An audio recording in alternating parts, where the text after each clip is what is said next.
प्रीत times की तरफ से आप सभी को होली के शुभ अवसर पर मेरी हार्दिक शुभकामना। आपको, आपके परिवार को, आपके मित्र यार को, आपके बिजनेस व्यापार को, आपकी सरहद साली को, आपकी घरवाली को तथा अगल बगल वाली को भी। आज होली की इस पावन अवसर पर प्रीत टाइम्स परिवार आपका स्वागत और अभिनंदन करते हुए कुछ जो खास बातें ज़िले की चर्चा में आई हैं उसको बता रहा हूं। इस समय आप देख रहे हैं कि चुनाव का परिणाम पूरे प्रदेश का आ चुका है। सपा को पूरी तरह से प्रदेश की जनता ने स्वीकार किया और बहुमत की ओर न ले जाके पूर्ण बहुमत से अधिक दिया। अब जनता की कुछ अपेक्षाएं भी हैं। जगह जगह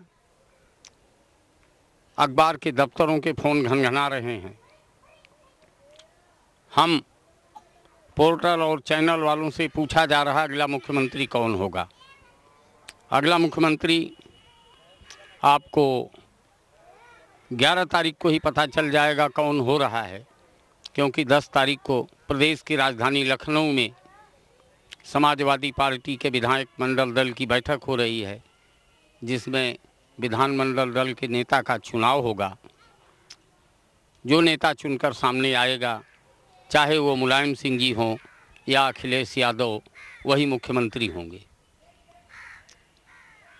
कभी कभी एक प्रश्न और भी आ रहा है सामने कि इतना बड़ा जनादेश अब तक प्रदेश में किसी भी सरकार को नहीं मिला था। क्या इस जनादेश की अपेक्षा पर खरा उतर पाएगी यह सरकार? यह बड़ा ज्वलंत प्रश्न है। और सरकार को इस जनादेश का सम्मान करते हुए अपने चुनावी घोषणा का अनुपालन करना होगा। यदि सरकार ने ऐसा नहीं किया तो चुनाव तो 5 वर्ष के लिए जनता ने किया है, लेकिन जो जनता के दिल पर वज्रपात कुठाराघात होगा उसका खामियाजा इस सरकार को भी उसी तरह भुगतना पड़ेगा जैसे माया सरकार को भुगतना पड़ा है। इसलिए मैं डॉक्टर राम सिंगार शुक्ल गदेला इस समय आदि गंगा गोमती के तट पर शाही पुल और सद्भावना पुल के बीच में खड़ा हूँ। आप देख रहे हैं यहाँ मछुआरों ने जहाँ मछलियों के बच्चे पालने के लिए जगह जगह जाल लगा रखा है, इन जालों में बच्चे पले हुए हैं, लेकिन प्रदूषित गोमती में बच्चों का जीवन भी, मछलियों के बच्चों का जीवन खतरे से जूझ रहा है। आप देख रहे हैं इस जगह जाल में जो सेवार फंसी हुई है, ये गंदगी को दर्शा रही है कि गोमती एक्शन प्लान के नाम पर जनपद में करोड़ों रुपया बहाया गया, लेकिन उसका कोई असर नहीं दिखा। आप देख रहे हैं सामने दूर जो गंदा नाला आया है वो सीधे गोमती में आके गिरा है, और वह गंदगी गोमती की बह रही अविरल धारा में बराबर प्रवाहित हो रही है, जिससे प्रदूषण नियंत्रण बोर्ड के क्रियाकलापों पे प्रश्न चिन्ह लग जा रहा है। गोमती की सूखती धारा यह बता रही है कि मार्च के महीने में जब यह गति है तो जून आते आते आज ये पानी जो नीला दिखाई दे रहा है यह काला हो जाएगा। इसे बचाने के लिए आपको, हमको, सभी को प्रयास करने की ज़रूरत है।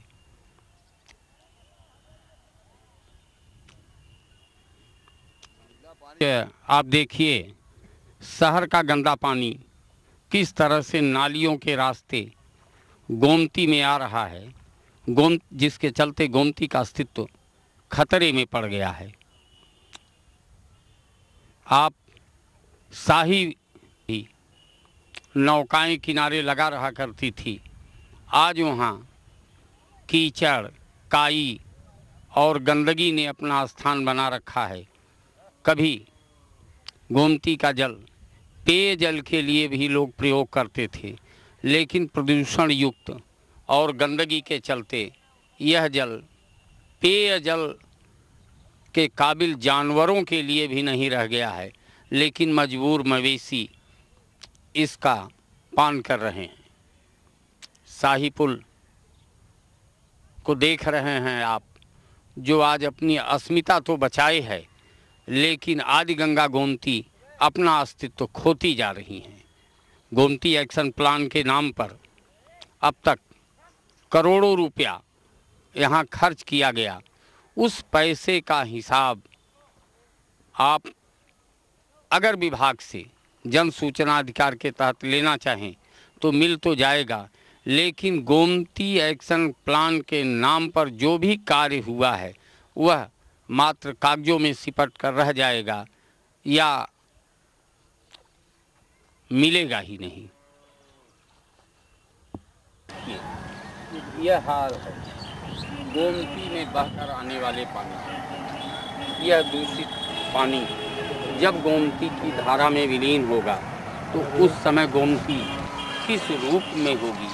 आज प्रश्न गोमती के अस्तित्व के बचाने का है। तमाम योजनाएं चल रही हैं, स्वच्छ शहर, सुंदर शहर, स्वच्छ गोमती, सुंदर गोमती, निर्मल गोमती, लेकिन गोमती कहीं से भी न स्वच्छ नज़र आ रही हैं न निर्मल नज़र आ रही हैं।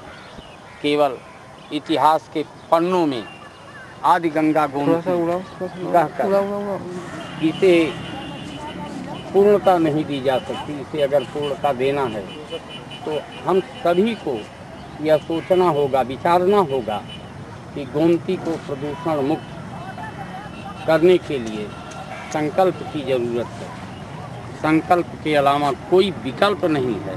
विकल्प है तो हमारे आपके पास कि हम आप वह कार्य न करें जिससे गोमती का अस्तित्व संकटमय हो जाए और जो आज पानी काला है, नीला है, वह रेत में न तब्दील हो जाए।